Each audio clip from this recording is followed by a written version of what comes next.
Does it stress you out when you have to call a provider for whatever reason? I know the world of nursing at the hospital is absolutely chaotic sometimes, and it is beyond stressful all by itself. And then when you have the added stress of having to call a provider that has been less than kind to you in times past, or you anticipate is going to be a little short with you, that's equally as stressful. And I apologize if that has been your situation. There is never an excuse for a provider to be less than kind when you are calling for whatever reason.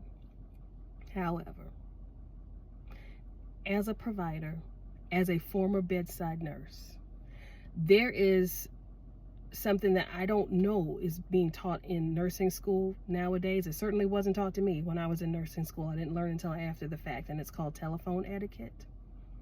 And if you can master telephone etiquette, you won't have to worry ever again about the stress of having to call a provider. Ready to learn some telephone etiquette? And you may already know this, I don't know.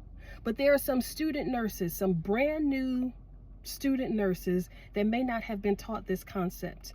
And if this is you, pull up a chair, let's talk. Telephone etiquette. It will take you so far. It will take you so far. Biggest piece of advice with telephone etiquette that I can offer is before you pick up the phone to dial the first digit of that provider's telephone number, have your information ready. Have the computer open, have the patient's chart open, so that if the provider asks you any follow-up questions as far as information, lab test results, the last blood pressure, what medications they're on, you have it. I can't begin to tell you the level of frustration and the sentence enhancers that I have wanted to use during telephone calls when I ask follow-up questions and I am met with the response of, oh, I don't know, let me look.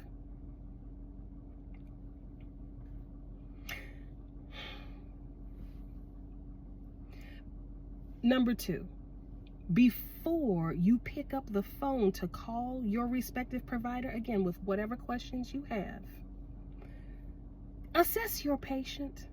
Don't call the provider if you have not assessed your patient recently, okay? For example, nurse calls me, and this is, nothing recent, and she and I, we cool now, but we had to have a long talk in the dark corner, okay? She called me and she said telemetry called her, said that the patient had an 8-beat run of VTAC. And she was right for calling and notifying. She was absolutely right to do that. My question to her follow-up was, okay, thank you. How's the patient doing? Are they symptomatic of anything? And she hit me back with, I don't know, let me go ask him. Don't do that. Don't do that. You're a better nurse than that. Have your information at the ready. Don't call your provider without having assessed your patient first. Okay? Number 3, once that call connects, don't just go blurting out information. Call connects. Yeah, you got the lady in room 417?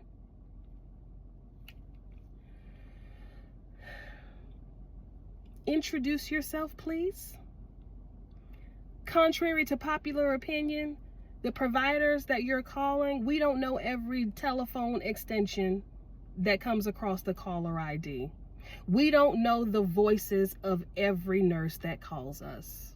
We don't. There's so many people that call us during the day, and I wish that I could say that I could recognize people's voices right off the bat, but I can't.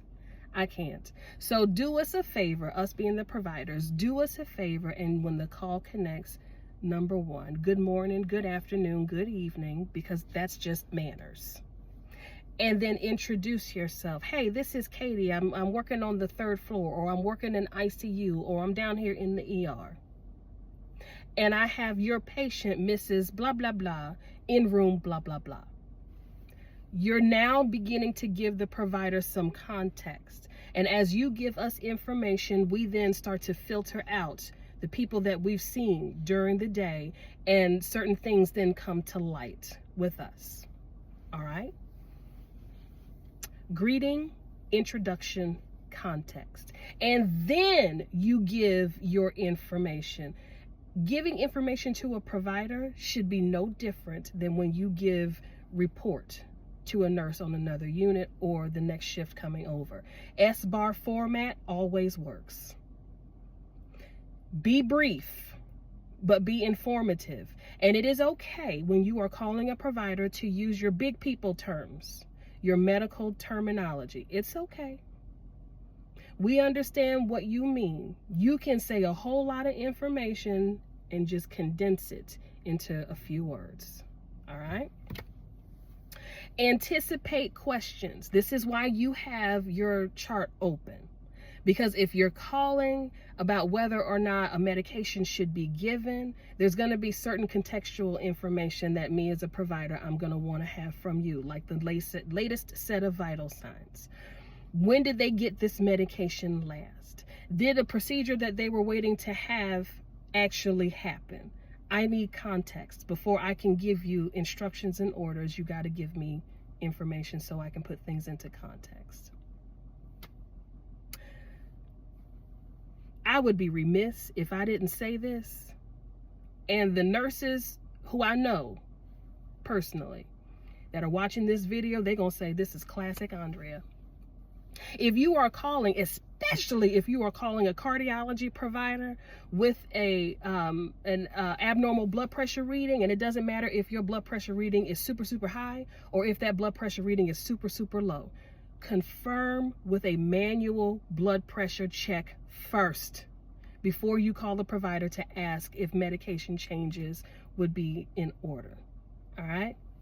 Back to our regularly scheduled program. Listen without interruption to the provider's instructions and rationale. Don't be so quick to interrupt. And it's not to say that you can't offer feedback. You absolutely can, but we can't talk at the same time. Capiche? Okay. Finally, clarify and read back any new orders that were given to make sure everybody's on the same page. Once you clarify, read back, and you've got confirmation, the call is going to come to a close, and then you can document accordingly. There you go. Follow that template, and I promise you, calling a provider will never be stressful. Hope that was helpful. See you later.